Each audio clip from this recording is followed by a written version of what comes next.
Students next question देखते हैं. A battery of 9 volt is connected in series with resistors of 0.2 ohm, 0.3 ohm, 0.4 ohm, 0.5 ohm and 12 ohm respectively. तो ये क्या कह रहे हैं कि एक बैटरी है जो 9 वोल्ट की है इस तरह से, और ये सीरीज में कनेक्टेड है कितने रेजिस्टर्स के साथ? 5 रेजिस्टर्स के साथ. तो ये डायग्राम कुछ ऐसा बन जाएगा. ठीक है, सीरीज कनेक्शन है. तो लिख देते हैं यहाँ पे 0.2 ohm, 0.3 ohm, 0.4 ohm, 0.5 ohm and 12 ओम. ठीक है. अब क्या पूछा है कि how much current would flow through the 12 ohm resistor. अच्छा, सबसे पहले ये देखो कि ये सीरीज सर्किट है ना. सीरीज सर्किट में हमें ये मालूम है कि सारे रेजिस्टर्स जो कि सीरीज में कनेक्टेड होते हैं उनमें से जो करंट फ्लो करता है वो सेम होता है ना. तो सेम करंट आई फ्लो करेगा इन सभी रेजिस्टर्स में से. तो हमें बस ये करंट आई फाइंड करना है. ओके. तो इस करंट आई को फाइंड करने के लिए हम क्या यूज़ करेंगे? हम यूज़ करेंगे ओम्स लॉ. ओम्स लॉ क्या है? V equal to I R, जहाँ पे ये R क्या है? R equivalent. तो इस सर्किट का पहले इक्विवेलेंट सर्किट हमें ड्रॉ करना होगा. ठीक है. इसका इक्विवेलेंट सर्किट बनेगा कुछ ऐसा. ये बैटरी और ये R इक्विवेलेंट. अब क्योंकि सीरीज में कनेक्टेड है, सीरीज में जो R इक्विवेलेंट है उसका फॉर्मूला क्या होता है? R1 plus R2 plus R3 plus R4 plus R5, यानी कि सभी रेजिस्टर्स को डायरेक्टली ऐड कर देना है. तो 0.2 प्लस 0.3 प्लस 0.4 प्लस 0.5 प्लस 12, इन सबको आप ऐड कर दो और कैलकुलेट करो कि कितना ओम आ रहा है. कैलकुलेट करो फटाफट, मैं भी कर रही हूँ.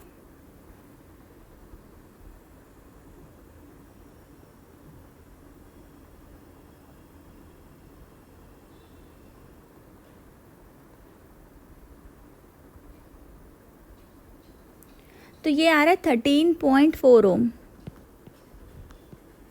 ओके. अब हमें फाइंड करना है करंट आई. तो हम यहाँ पे लिख सकते हैं V equal to I into R equivalent, जहाँ पे आई निकालना है. आई क्या हो जाएगा? V by R equivalent. V हमें पता है कितना है? 9 वोल्ट. तो ये हो जाएगा 9 डिवाइडेड बाय 13.4. तो ये आ रहा है 0.67 एम्पियर. ओके. तो ये आंसर है इस क्वेश्चन का. आगे बढ़ते हैं.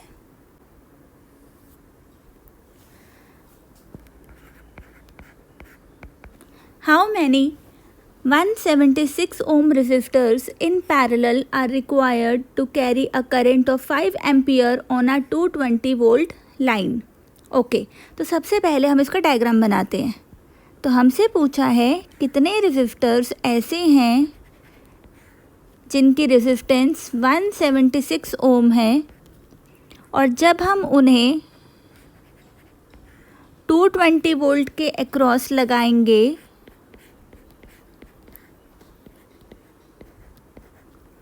तो करंट आएगा 5 एम्पियर इस तरह से. ठीक है. और ये सभी रेजिस्टर्स जो हैं इन्हें हम R से डिनोट कर देते हैं, और इन सब की वैल्यू कितनी है? 176 ओम. ओके. और मान लेते हैं कि ऐसे हमारे पास टोटल कितने रेजिस्टर्स हैं? N रेजिस्टर्स हैं. तो हमें पता लगाना है कि ये N की वैल्यू क्या होगी. ओके. तो अब आप देखो कि सबसे पहले हमें क्या करना पड़ेगा? इसका इक्विवेलेंट सर्किट फाइंड करना पड़ेगा. अब इसका इक्विवेलेंट सर्किट क्या बनेगा? कुछ इस तरह से. 220 वोल्ट की लाइन है. करंट कितना है? 5 एम्पियर. और ये R इक्विवेलेंट. ठीक है. अब ये बना इसका इक्विवेलेंट सर्किट. अब इस इक्विवेलेंट सर्किट से सबसे पहले हम R इक्विवेलेंट को फाइंड कर सकते हैं, है ना. यही कर सकते हैं क्योंकि यहाँ से तो हम कुछ कर नहीं पाएंगे डायरेक्टली. तो हमें सबसे पहले यही फाइंड करना पड़ेगा और कोई ऑप्शन नहीं है हमारे पास. तो चलो हम R इक्विवेलेंट फाइंड करते हैं यूजिंग ओम्स लॉ. V कितना है 220, I कितना है 5, तो वहाँ से हम R इक्विवेलेंट निकाल लेते हैं। 220 डिवाइडेड बाय 5 कितना आएगा ये 44 ओम्स। ओके, इसका मतलब ये हुआ कि जो हमारे पास ये रेजिस्टर्स हैं जो पैरेलल में लगे हैं उन सब का जो इक्विवेलेंट है वो कितना है 44 ओम। ओके, तो चलो हम इसे फाइंड करते हैं कि टोटल नंबर ऑफ रेजिस्टर्स कितने हैं। अब पैरेलल में हम जानते हैं कि हमारा फॉर्मूला होता है 1/R equivalent equal to 1/R1 plus 1/R2 plus 1/R3 and so on, है ना, ये फॉर्मूला होता है। अब यहाँ पर क्या है कि R इक्विवेलेंट हमें पता है कितना है 1/44, सॉरी R इक्विवेलेंट कितना है 44, और जो ये रेजिस्टर्स हैं हमें टोटल नहीं पता कितने हैं, लेकिन हमें पता है कि सारे रेजिस्टर्स की वैल्यू सेम है।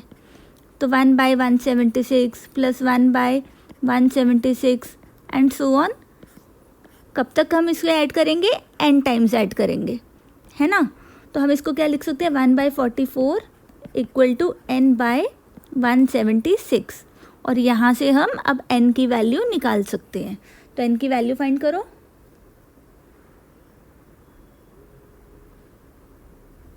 n की वैल्यू आ रही है 4। तो अगर हम 176 ओम के 4 रेजिस्टर्स, इसके 4 रेजिस्टर्स अगर हम 220 वोल्ट के अक्रॉस कनेक्ट करेंगे तो हमें सर्किट में जो करंट मिलेगा वो कितना मिलेगा 5 एम्पियर। ओके, आगे बढ़ते हैं। Show how would you connect 3 resistors each of resistance 6 ohm so that the combination has a resistance of 9 ohm and 4 ohm। Okay, इस तरह के क्वेश्चन बहुत पूछे जाते हैं फाइनल्स में, तो आपको आना चाहिए ऐसा क्वेश्चन कैसे सॉल्व करना है। तो हमें बेसिकली क्या कह रहे हैं कि 3 रेजिस्टर हैं हमारे पास, है ना। तीनों रेजिस्टर जो हैं वो 6 ओम के हैं। इस तरह से 3 रेजिस्टर हैं 6 ओम ईच। हमें इसे इस तरह से कंबाइन करना है कि फाइनली हमारे पास जो रेजिस्टेंस आ रही है ना वो 9 ओम आए और 4 ओम आए। ओके, तो अब क्या तरीका है इस तरह से कनेक्ट करने का। देखो, हमें पता है कि हम रेजिस्टर्स को 2 तरह से कनेक्ट कर सकते हैं, सीरीज़ में या फिर पैरेलल में, और या फिर सीरीज़ प्लस पैरेलल के कॉम्बिनेशन में, है ना। इस तरह से हम रेजिस्टर्स को कनेक्ट कर सकते हैं। अब सीरीज़ में सोचो, अगर आप इन्हें कनेक्ट करोगे तो सीरीज़ में तो हम क्या करते हैं, डायरेक्टली ऐड करते हैं। तो 6 + 6 + 6 कितना बन जाएगा 18 ओम। तो यानी कि ये कनेक्शन तो बिल्कुल भी पॉसिबल नहीं है ना। पैरेलल में आप इसे कनेक्ट करोगे अगर तीनों को इस तरह से, तो देखना वो भी गलत आएगा, है ना। क्यों गलत आएगा, क्योंकि देखो आप पैरेलल में जो R इक्विवेलेंट होता है वो कितना होता है 1/R1 plus 1/R2 plus 1/R3। तो 1/6 प्लस 1/6 प्लस 1/6 कितना हुआ 3/6, 1/2, यानी कि R इक्विवेलेंट आ रहा है 2 ओम। तो ये भी गलत हो गया, यानी कि पैरेलल कॉम्बिनेशन भी पॉसिबल नहीं है। ओके, तो यानी कि अब सिर्फ ये लास्ट ऑप्शन बच रहा है सीरीज़ प्लस पैरेलल का। अब 3 रेजिस्टर्स को देखो आप कैसे कनेक्ट कर सकते हो, या तो ऐसे कि 2 को पैरेलल में ले लो और फिर तीसरे के साथ सीरीज़ में कनेक्ट कर दो, और या फिर ऐसे कि 2 को सीरीज़ में ले लो और तीसरे के साथ पैरेलल में कनेक्ट कर दो। यही ऑप्शन है हमारे पास और इन्हीं से हमारा आंसर आएगा। ठीक है, तो चलो हम करते हैं फाइंड। पहले हम इसे सॉल्व कर लेते हैं। तो यहाँ से हमारे पास क्या आएगा, देखो 6 और 6 ओम रेजिस्टर्स जो हैं वो किस में है, पैरेलल में कनेक्टेड है। तो इनका आर इक्विवेलेंट कितना हो जाएगा 1/6 प्लस 1/6, 2/6, 1/3, यानी कि आर इक्विवेलेंट हो गया 3 ओम, है ना। तो अब सर्किट क्या बन जाएगा 6 ओम एंड 3 ओम, जो आर इक्विवेलेंट था 6 ओम और 6 ओम का। ठीक है, अब ये दोनों सीरीज़ में कनेक्टेड है तो इनका आर इक्विवेलेंट क्या हो जाएगा 6 ओम प्लस 3 ओम, यानी कि 9 ओम। तो हमारा फर्स्ट केस सॉल्व हो गया 9 ओम वाला, यानी कि 9 ओम के लिए हमें किस तरह से कनेक्ट करना पड़ेगा, इस तरह से, केस 1 की तरह। ठीक है, अब केस 2 सॉल्व कर लेते हैं। चलो केस 2 सॉल्व करते हैं। अब केस 2 में सबसे पहले आप इन दोनों को ऐड करोगे, है ना, क्योंकि ये सीरीज कॉम्बिनेशन हमें क्लियरली दिख रहा है। तो सबसे पहले इसका आर इक्विवेलेंट निकाल लो, कितना आएगा, 6 + 6 12 ओम। तो अब ये सर्किट कैसा बन जाएगा, कुछ ऐसा, ऊपर तो 12 ओम और नीचे 6 ओम। अब ये दोनों पैरेलल में है, तो इनका जो आर इक्विवेलेंट होगा वो कितना होगा, 1/12 + 1/6। इनका आप एलसीएम ले लो,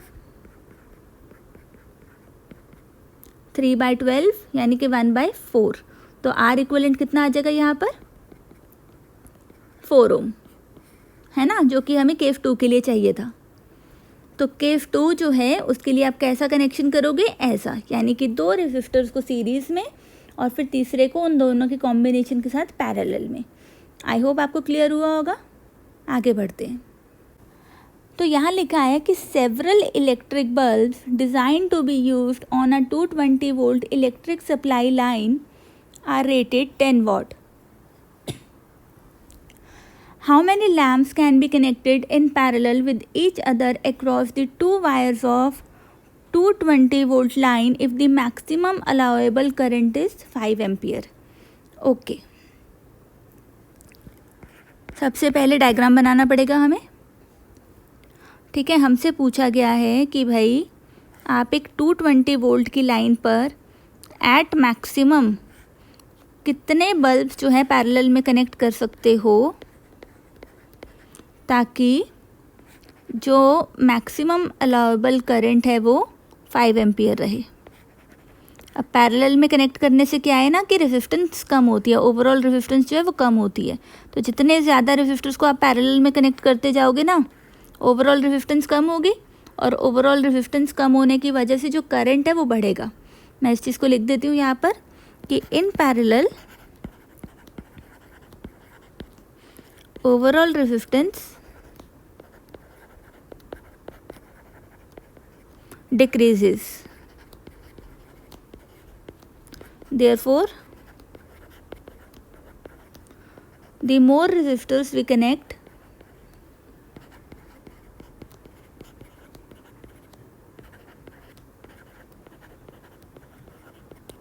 lesser is the resistance, lesser is the overall resistance, hence greater is the overall current.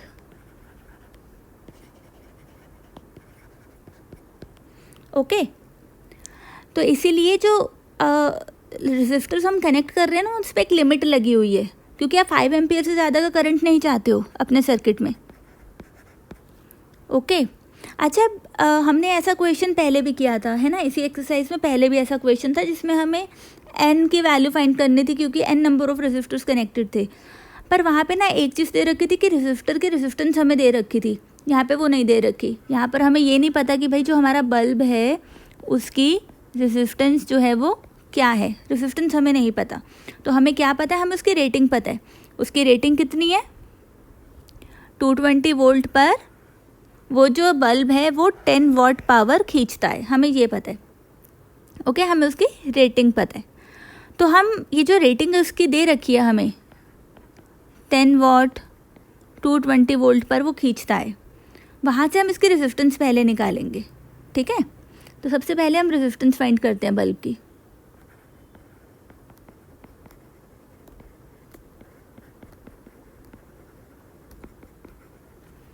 Okay और मान लो n number of bulbs connected हैं। चलो तो रेजिस्टेंस निकालने के लिए हम यहाँ पे क्या यूज़ करेंगे, जब भी ऐसे बल्ब की रेटिंग दे रखी हो तो हमेशा पावर का फॉर्मूला यूज़ करना है। और कौन सा वाला, V²/R वाला। क्यों, क्योंकि यहाँ पे आपको V पता है, R आपको ढूंढना है और पावर आपको पता है। ठीक है, तो 10 = 220 का स्क्वायर डिवाइडेड बाय R। तो R आ जाएगा हमारे पास 220 × 220 डिवाइडेड बाय 10, ये आ जाएगा आपके पास 4840। इतना रेजिस्टेंस आ गया एक बल्ब का, है ना। तो अब हमें रेजिस्टेंस पता चल गया 4840 ओम। अब हमें देखना है कि कितने नंबर ऑफ बल्ब्स मैक्सिमम जो है वो कनेक्ट हो सकते हैं, तो चलो वो फाइंड करते हैं। उसके लिए हम यूज़ करेंगे V equal to I R. Okay, अब R इक्विवेलेंट यहाँ पर क्या होगा, R इक्विवेलेंट इनका जो है इक्विवेलेंट रेजिस्टेंस होगा इन रेजिस्टर्स का। ठीक है, तो इन रेजिस्टर्स का इक्विवेलेंट जो रेजिस्टेंस होगा वो कैसे फाइंड करेंगे, पैरेलल के फॉर्मूला से। 1/R को आप कितनी बार ऐड कर रहे हो, टोटल n टाइम्स। तो ये कितना हो जाएगा, n/R यानी कि n/4840। तो R इक्विवेलेंट यहाँ से कितना आ गया, 4840/n। ठीक है, अब हमें फाइंड क्या करना है, n की वैल्यू। उसके लिए हम क्या यूज़ करेंगे, V equal to I R equivalent. तो V कितना है मेरे पास 220, I कितना है 5 और R इक्विवेलेंट कितना है अभी फाइंड किया 4840/n, है ना। अब यहाँ से हम n की वैल्यू फाइंड कर सकते हैं, 5 इंटू 4840 डिवाइडेड बाई 220, 22 5 110। तो हमारा आंसर आ गया कि हम एट मैक्सिमम 110 बल्ब्स यहाँ पर कनेक्ट कर सकते हैं। ओके, आगे बढ़ते हैं। A hot plate of an electric oven connected to 220 volt line have two resistance coils A and B, each of 24 ohm resistances, which may be used separately in series or in parallel. What are the current in three cases? Okay. तो ये क्या कह रहे हैं कि एक hot plate है electric oven की जिसको हमने कनेक्ट किया है 220 वोल्ट की लाइन के साथ, और दो कॉइल्स हैं उसमें 24 ओम रेजिस्टेंसेस के, जिनको चाहे तो हम इस तरह से कनेक्ट कर सकते हैं। ये कॉइल है ना, मानो कॉइल को मैंने ऐसे दिखा दिया। 24 ओम रेजिस्टेंस है इसकी,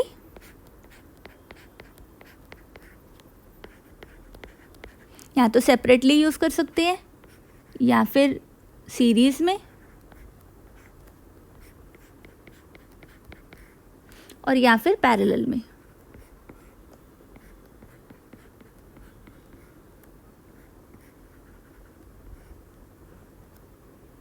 इस तरह से तीनों ही केसेस में हमें क्या बताना है कि करंट कितना होगा। तो सिंपल है, तीनों केसेस में हम पहले आर इक्विवेलेंट निकालेंगे सर्किट का और फिर हम करंट निकाल सकते हैं। ठीक है, तो ये केस 1, केस 2 और केस 3। ओके, तो यहाँ पे जो करंट आई होगा वो तो सिंपली निकल जाएगा कहाँ से, ओम्स लॉ से, V/R। तो 220 डिवाइडेड बाई 24, इसको आप कैलकुलेट कर लो कितना आ रहा है, ये आ रहा है 9.17 एम्पियर इतना। तो पहले केस का करंट निकल गया। दूसरे केस के लिए सबसे पहले आपको क्या करना पड़ेगा, इन दोनों का इक्विवेलेंट निकालना पड़ेगा, है ना, आर इक्विवेलेंट। आर इक्विवेलेंट यहाँ पे क्या होगा, क्योंकि ये सीरीज सर्किट है, इन दोनों को ऐड करना पड़ेगा। तो 24 + 24 यानी कि 48 ओम, है ना। और करंट, यहाँ पे जो करंट आएगा आई, वो कैसे आएगा, V/R इक्विवेलेंट से। तो V कितना है 220, R कितना है 48। तो इसको सॉल्व कर लो,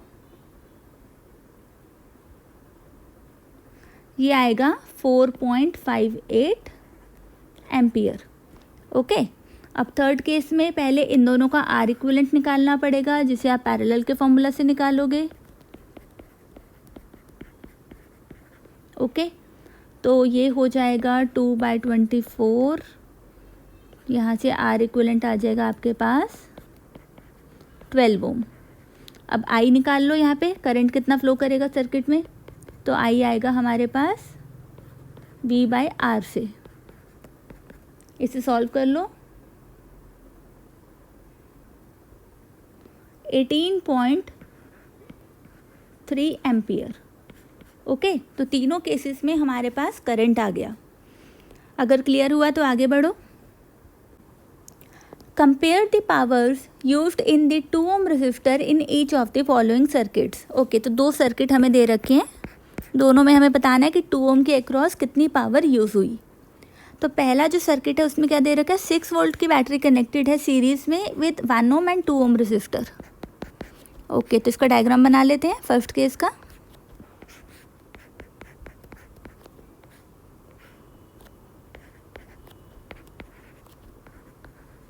ओके, पावर फाइंड करनी है। अब पावर के लिए कई सारे फॉर्मूला है हमारे पास, V इंटू आई, V²/R और I²R।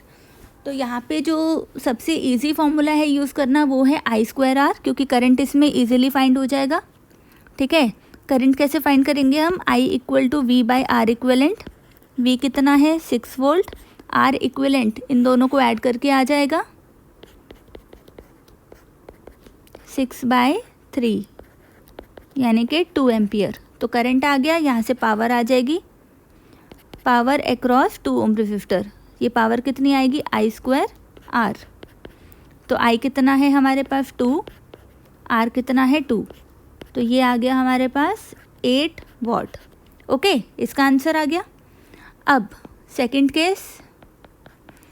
केस में क्या दे रखा है कि 4 वोल्ट की बैटरी कनेक्टेड है in parallel with 12 ohm and 2 ohm register, parallel में कनेक्टेड है।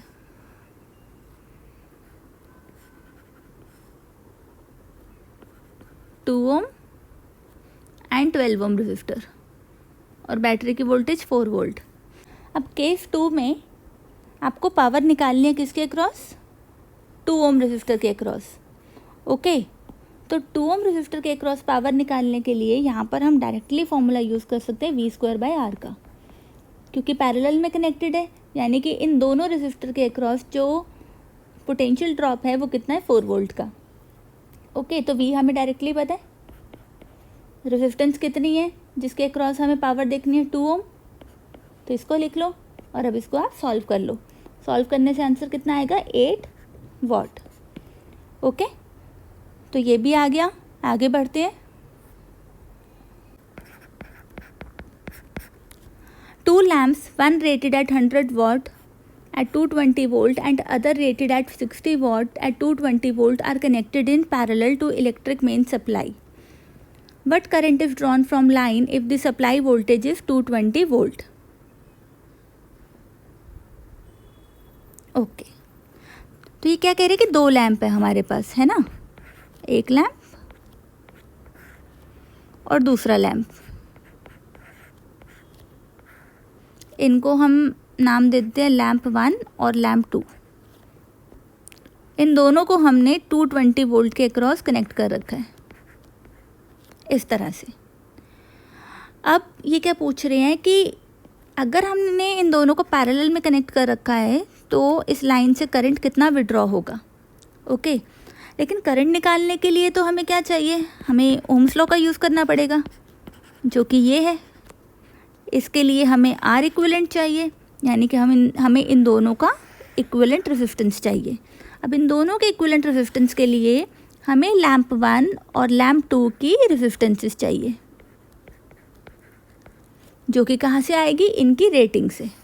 हमें इन दोनों की रेटिंग मालूम है, ठीक है। तो लैंप 1 की रेटिंग है 100 वॉट एट 220 वोल्ट, वो खींचता है, और लैंप 2 जो है वो 60 वॉट खींचता है 220 वोल्ट पर। तो रेजिस्टेंस निकालने के लिए हमेशा हमको क्या यूज़ करना है, फॉर्मूला यूज़ करना है पावर का फॉर्मूला क्या है, V²/R, है ना। क्योंकि यहाँ पर देखो हमें पावर दे रखी है, हमें वोल्टेज दे रखी है और हमें रेजिस्टेंस फाइंड करनी है, तो ये फॉर्मूला बेस्ट है यहाँ पे यूज़ करने के लिए। R1 लैंप 1 के लिए ये आ जाएगा 220 का स्क्वायर डिवाइडेड बाय पावर, और R2 आ जाएगा 220 का स्क्वायर डिवाइडेड बाय 60। इसको अभी हम इसी तरह से रहने देंगे। अब R इक्विवेलेंट निकालेंगे पैरेलल का फॉर्मूला यूज़ करके।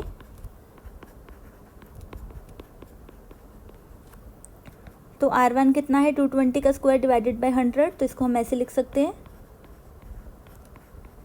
और R2 कितना है 220 का स्क्वायर डिवाइडेड बाय 60, तो इसको हम ऐसे लिख सकते हैं।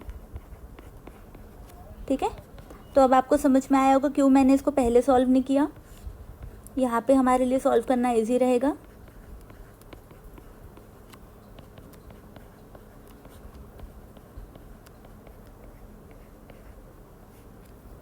ओके, तो R इक्विवेलेंट हमारे पास कितना आ रहा है 220 का स्क्वायर डिवाइडेड बाय 160।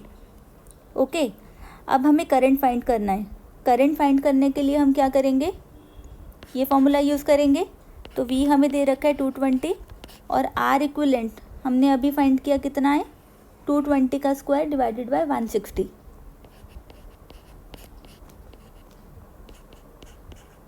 इतना, तो इसको सॉल्व कर लो।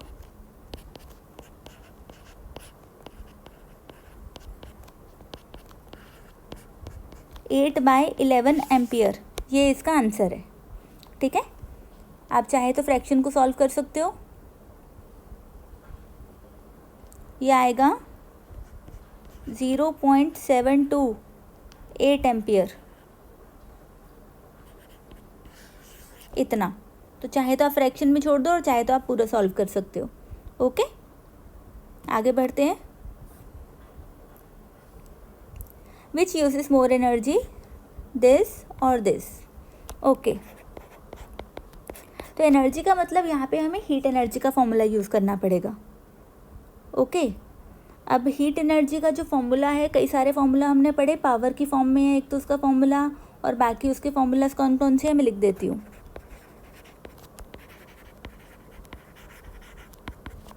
एक तो हमने पढ़ा कि हीट एनर्जी का फॉर्मूला पावर इनटू टाइम। ठीक है, और कौन से फॉर्मूलाज हमने इसके पढ़े, V into I into T, V square by R into T, और I square R into T. ठीक है, पर यहाँ पे मोस्ट अप्रोप्रिएट कौन सा है, ये वाला फॉर्मूला, क्योंकि हमें पावर दे रखी है, हमें टाइम दे रखा है। लेकिन एक चीज़ का ध्यान रखना पड़ेगा, सब SI यूनिट में यूज़ करना है। तो यहाँ पे क्योंकि टाइम SI यूनिट में नहीं दे रखा, तो हमें टाइम को पहले SI यूनिट में कन्वर्ट करना पड़ेगा। तो पहले हम टीवी सेट के लिए कैलकुलेट करेंगे। हीट एनर्जी यूज्ड, तो ये कितना आएगा हमारे पास, power into time, 250 watt power हो गई। और टाइम को हम कन्वर्ट करेंगे किस में, SI यूनिट में, यानी कि सेकंड्स में। तो 1 आवर में कितने सेकंड्स होते हैं, 3600 सेकंड्स। ठीक है, इसे आप कैलकुलेट करो कितना आ रहा है, देखो।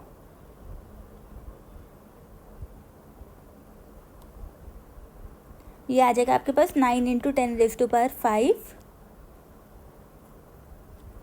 जूल्स। ओके, इतनी एनर्जी टीवी सेट यूज़ कर रहे हैं। और अब टोस्टर के लिए देखते हैं कि टोस्टर 10 मिनट में कितनी एनर्जी यूज़ करेगा।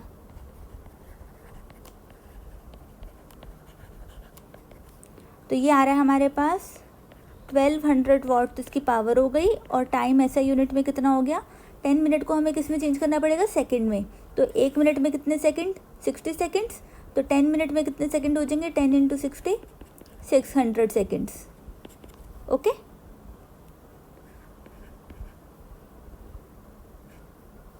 इस तरह से ये आ जाएगा आपके पास 7.2 इंटू 10⁵ जूल्स। तो ज़्यादा एनर्जी किसने यूज़ की, टीवी सेट ने। ओके, आगे बढ़ते हैं।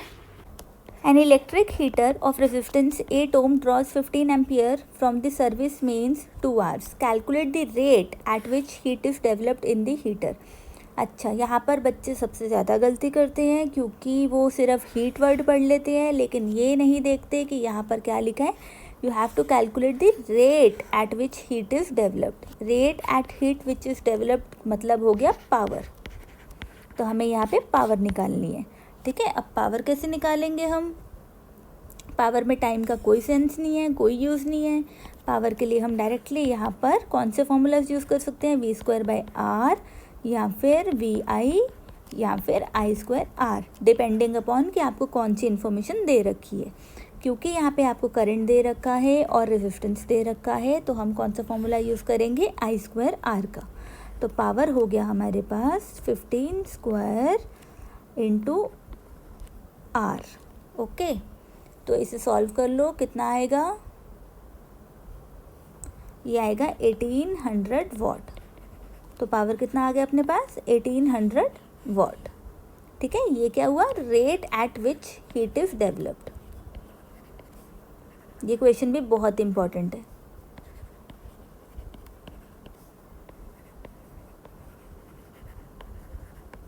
ओके, आगे बढ़ते हैं। Next question, why is tungsten used almost exclusively for filament of electric lamps. Okay, तो हम पार्ट बाय पार्ट देखते हैं इसको।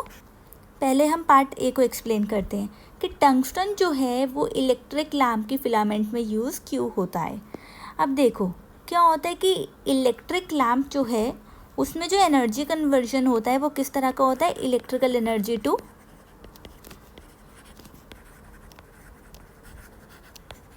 Heat energy and light energy, जिसमें हीट एनर्जी का प्रोपोर्शन काफ़ी हाई होता है ना। तो बेसिकली क्या होगा कि जब भी हम बल्ब को लाइट अप कर रहे हैं तो बहुत ज़्यादा हीट एनर्जी प्रोड्यूस हो रही है। तो क्योंकि इतनी ज़्यादा हीट एनर्जी प्रोड्यूस होती है, इसलिए जो बल्ब का फिलामेंट है वो हमें ऐसा यूज़ करना चाहिए जो कि इतनी हीट एनर्जी की वजह से मेल्ट ना हो, है ना, जिसका मेल्टिंग पॉइंट हाई हो। तो filament of electric bulb should have a high melting point,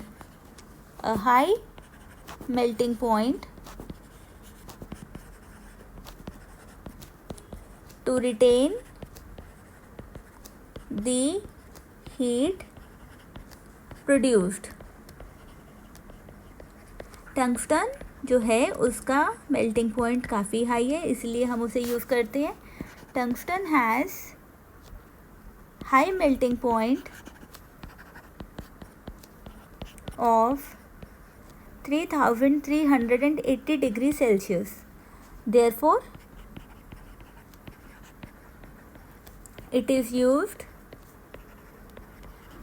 in filaments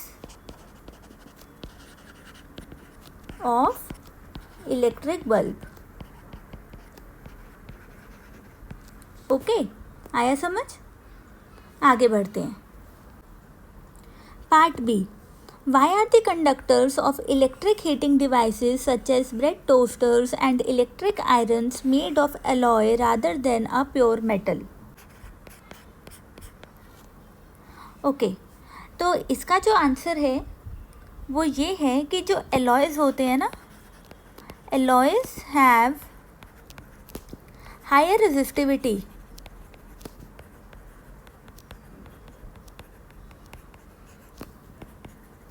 then its constituent metals. मतलब जिन मेटल्स के वो बने हैं उनसे ज़्यादा हाई रेजिस्टिविटी होती है एलॉयज़ की, जिसकी वजह से एलॉयज़ जो हैं इतना इजीली ऑक्सीडाइज नहीं हो पाते हाई टेम्परेचर्स पर। Therefore alloys do not oxidise or burn at high temperatures।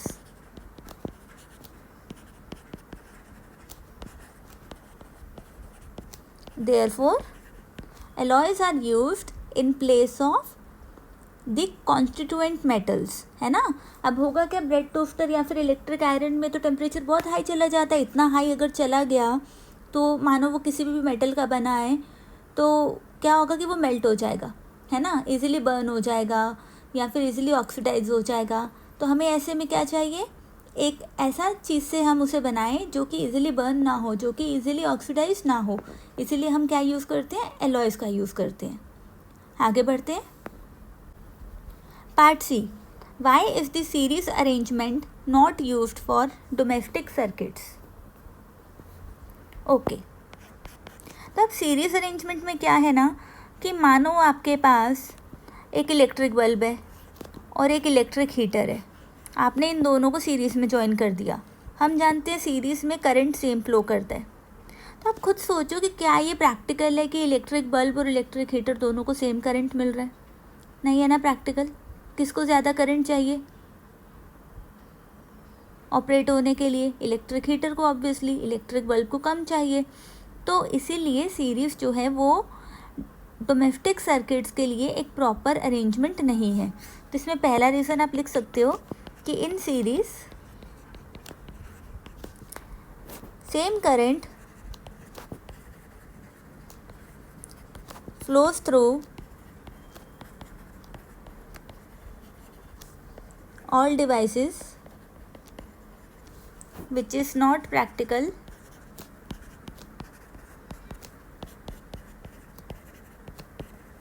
as different devices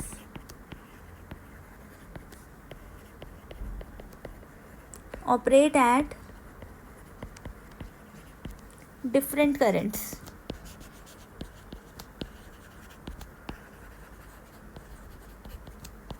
okay and दूसरा रीज़न आप यहाँ पे ये लिख सकते हो कि भाई सीरीज़ में अगर एक कंपोनेंट मानो फेल हो गया है ना, मानो इलेक्ट्रिक हीटर काम करना बंद कर गया, तो क्या होगा? सर्किट यहाँ पे ब्रेक हो जाएगा। सर्किट ब्रेक होगा तो ये इलेक्ट्रिक बल्ब भी काम करना बंद कर देगा, है ना।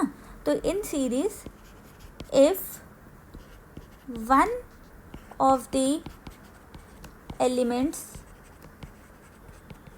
Stop working, circuit will be disconnected and all devices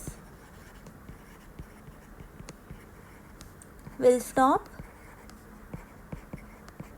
working. इसीलिए सीरीज प्रॉपर अरेंजमेंट नहीं है। ओके, आगे बढ़ते हैं। Part D, how does the resistance of a wire very with its area of cross section.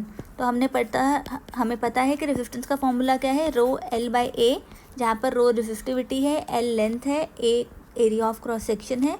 तो रेजिस्टेंस जो है it is inversely proportional to the cross sectional area. Okay, part E, Why are copper and aluminium wires usually employed for electricity transmission? अब ऐसा है कि copper और aluminium जो है इनकी रेजिस्टिविटी काफ़ी कम है, दे हैव लो रेजिस्टिविटी। सबसे कम रेजिस्टिविटी तो किसकी है, यानी कि सबसे बेस्ट कंडक्टर कौन से? सिल्वर। लेकिन सिल्वर बहुत एक्सपेंसिव पड़ता है, उसको हम ट्रांसमिशन के लिए नहीं यूज़ कर सकते। उसके बाद आते हैं कॉपर और एल्यूमिनियम, इसलिए हम उनको यूज़ करते हैं, वो बहुत अच्छे कंडक्टर हैं। They have low resistivity. Low resistivity की वजह से क्या होगा कि आप लिख सकते हो कि they are the good conductors of electricity after silver and offer less resistance